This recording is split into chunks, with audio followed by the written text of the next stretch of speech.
Thank you and welcome to the show this morning.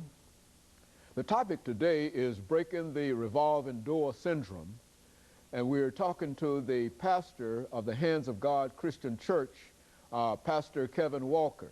And of course, Pastor Walker, let me welcome you to the show this morning. Good morning, Dr. Hayden. Thank you for allowing me to be here once again. We're glad to have you here, Pastor Walker. As a matter of fact, we've had you here on a number of occasions, and so nothing that we will do here today should be strange to you. You see, essentially what we want you to do is to give us the same basic kind of information, because what you generally bring to us is a wake-up call. All right. And I think that if we need a wake-up call in any area today, it certainly has to do with the period that we dealing with African American or youth incarceration. You see, and so we want to talk about that today. But before we get into that, Pastor Walker, let's have you to give us some information about your background, your education, and some of the things that were important in terms of you establishing the church, the Hands of God Christian Church, and then we'll talk about some of the other problems that you know of. Okay, Dr. Haney, I was born here in Nashville, raised in Nashville. Early part of my life, I lived in North Nashville. I went to the public school systems here in Nashville.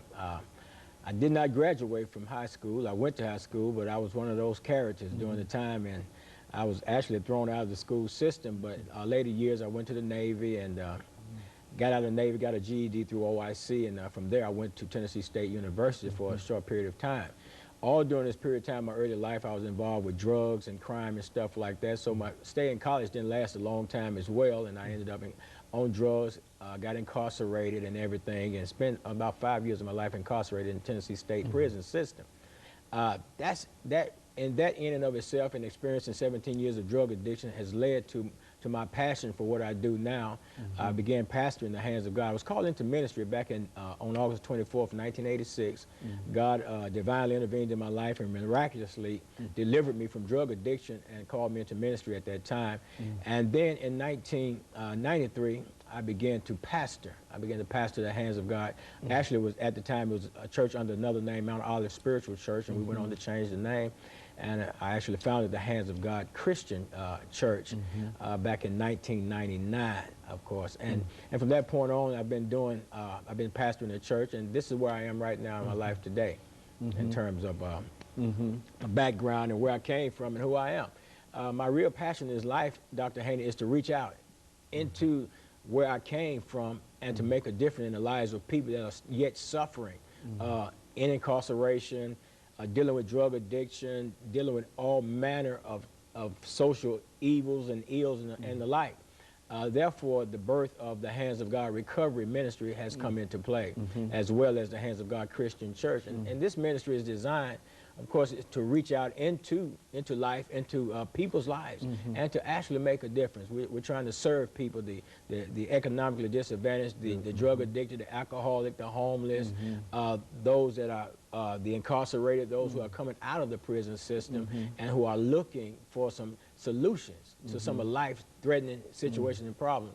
Because, Dr. Hayden, a lot of people just don't know just how much is involved in an individual, how much goes on with an individual when they are released from the prison system.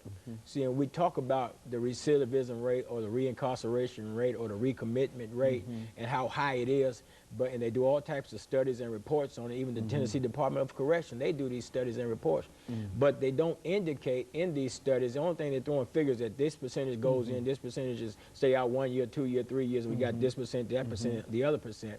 But the factors that involved in what causes people to become reincarcerated? What causes people to go back and to revisit old criminal type behavior and to do the same thing that got them incarcerated in the first place? And that's what I would like to talk about today, and that's for the Hands of God Recovery Ministry has been birthed, to make a difference. Now before we have our first commercial break, and I think we're getting nearing that now, but when we come back, I want you to also indicate that at one time you worked with another group of inmates. Yes, I did. That even though you mentioned the fact that you've been incarcerated, but that since you've been out, you've been very, very active, in terms of establishing other organizations. And so when we come back, I want you to start off by talking about the New Beginnings organization and how that. that organization came into being.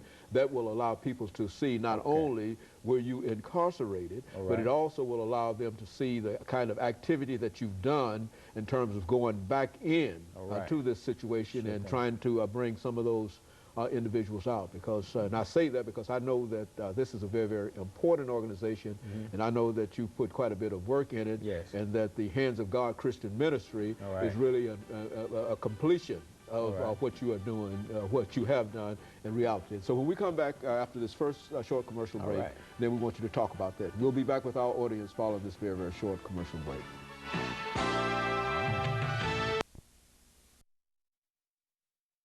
About the question of